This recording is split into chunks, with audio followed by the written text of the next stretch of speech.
Hey gamers, it's G from the corner, and today I just wanted to talk a little bit about the upgraded version of Kirby and the Forgotten Land that just released, or if going by its official government name, Kirby and the Forgotten Land Nintendo Switch 2 Edition plus Star-Crossed World. This was one that kind of snuck up on me, like low-key. It was the only quote-unquote major Nintendo release for the month. I mean, there was Drag X Drive, but I mean, hey, they're both priced at about the same range. One is an upgrade to a pre-existing game, and the other is a standalone game.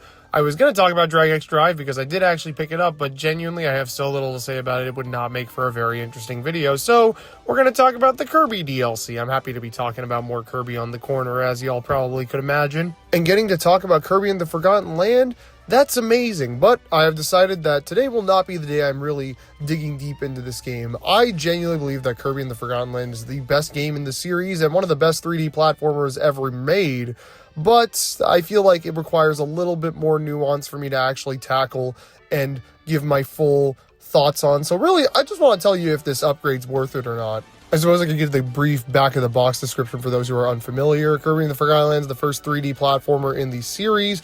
Kirby is placed in this post-apocalyptic wasteland as he progresses through a bunch of linear 3D stages with shifting camera angles and a bunch of cool, exciting set pieces, and it's really fun and really great. There's mouthful mode things where Kirby wraps himself around real-world objects and he'll, like, control them or something. It's very funny and very silly, and this DLC is pretty much just more of that. And when I say more of that, I really do mean it's just more Kirby in the Forgotten Land. This whole Star-Crossed World thing is the reason why this is one of the higher end Switch 2 editions as opposed to the simpler, more just performance upgrade based ones like we're getting with Pokemon, Metroid, and Breath of the Wild and Tears of the Kingdom. It's interesting that they even went with this Star-Crossed World subtitle and like edition setup as if it's an actual separate game, but it really isn't. On the world map, you could just access 12 new stages. That's about it. And it's not as if they're like in a separate chunk of area that would kind of classify as a different world. No, it's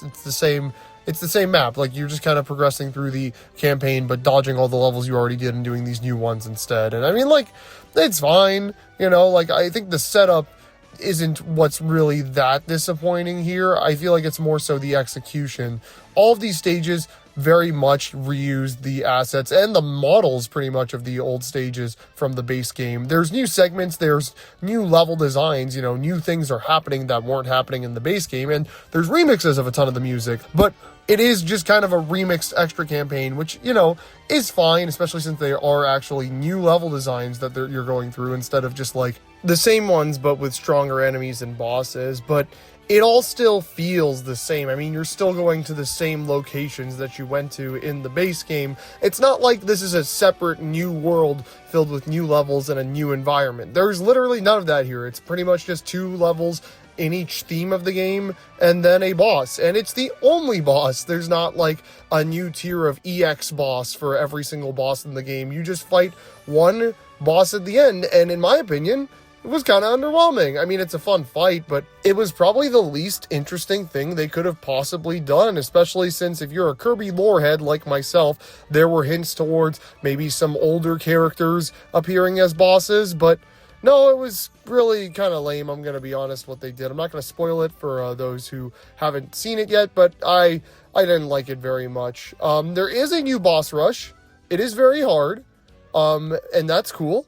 I always love the super hard Kirby boss rushes, but, you know, it's like, it just adds the one boss again. Like, it doesn't really change that much about the boss rush itself since there aren't any other new bosses to add. Oh, and I guess, yeah, they also change up the final boss again, as per usual with these ultimate final true arena kind of deals. The real highlight of this expansion is the performance boost. Unfortunately, unlike games like Mario Odyssey and Echoes of Wisdom, this game did not receive a free performance update when the console dropped.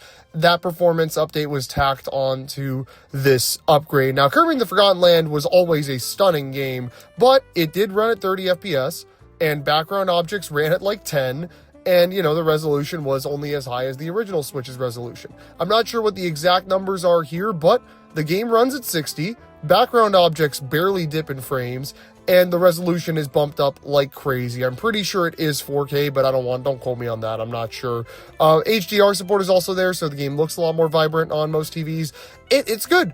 it looks amazing. Like, again, the game already looked great. Now it truly looks like incredible.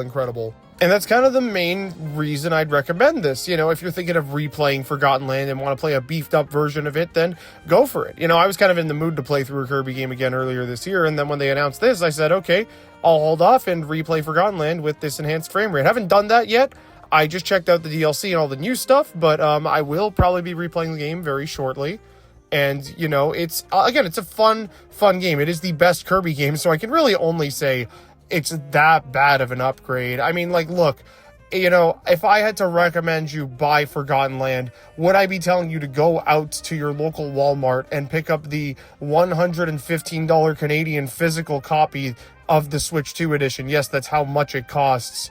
Like, that's quite a bit for this game, I think. And like the 35 extra dollars over what the original cost, I guess now it's 85 Canadian, but like the 35 Canadian dollars extra over what I had purchased back in 2022 is quite a lot. I personally wouldn't recommend doing this, but you know what? If you are like a Kirby diehard, or if you want to replay Forgotten Land, or if you don't really care about the price and just think the game looks amazing, you'll have a good time with it. The new stuff isn't that exciting, but what's already there is really, really good, so I can't complain about that. There's also a few extra new things in the gameplay. I think, you know what, here, the highlights of the actual main DLC. There's new mouthful modes, there's a gear that has some really creative level design. There's a spring, which I could have sworn was already in the base game, but no, that's new. And they added slide levels. It's cool. Like, again, the level designs are very cool and very fun. I was playing through some of the later ones, especially. I'm like, oh, these are good level designs. But I just wasn't really that wowed because, you know, I'm just like, this is Forgotten Land again, but I'm not playing Forgotten Land again. I'm trying to play new stuff here, and the new stuff isn't that exciting. I'm sure it rings a lot better as something that you play after beating Forgotten Land, but apparently it all unlocks after clearing the first world of the game. For some reason, like, it's one of those, oh, for returning players, you could just jump in right away, but you could transfer your save data over anyway. So, like, if you were a returning player and already beat the game, you would just, you know, start from the, I don't get it. They probably just want you to experience the new stuff as quickly as possible. So, like, it's fair. You can't technically actually play through it all until you beat the game anyway, so it kind of just gives you an extra thing to do while you're playing through the game. I'm sure it beefs up the campaign. If you're playing, like, all these levels and these starry levels at the same time, maybe that's, like, the definitive way to experience this star-crossed world, you know, playing all of the base game levels and then playing these levels as you're kind of like extras as you're going through each world. Oh, I guess that's kind of what they replace. Because, like, a lot of the more recent Kirby games had extra stages in their worlds, but Forgotten Land didn't. I mean, it had those treasure roads, but those weren't full stages. So there you go. I guess that's something cool that this expansion does. You know, the more I'm talking about it now, the more I'm like, yeah, it's pretty good. You know, like, if you're buying the game for the first time and you're playing through everything and you're playing these levels as little extras, I'm sure it's good.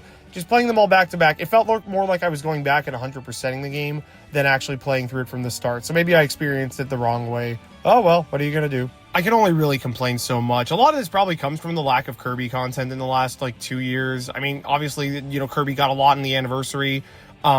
And now we're getting this and Air Riders, which is like, holy cow, oh my goodness, I cannot wait for Air Riders. That's the main Kirby event for the year.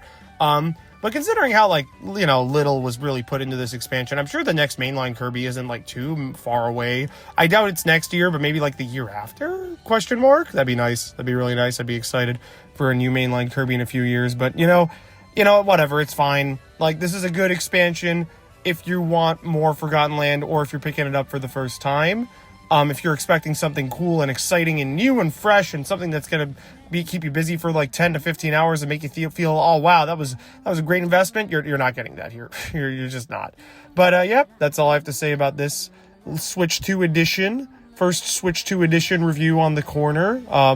I kind of just wanted to talk about the Kirby DLC because it's something relevant and recent, and I feel like I gotta jump on the current Nintendo talk, but I'm sure there's gonna be plenty to talk about soon. We're hitting the holidays, you know, Metroid's coming out, Kirby's coming out, Pokemon's coming out. There's gonna be a lot to talk about over here very soon, so keep yourselves cornered, and I will see you all very soon on the next one. Bye-bye!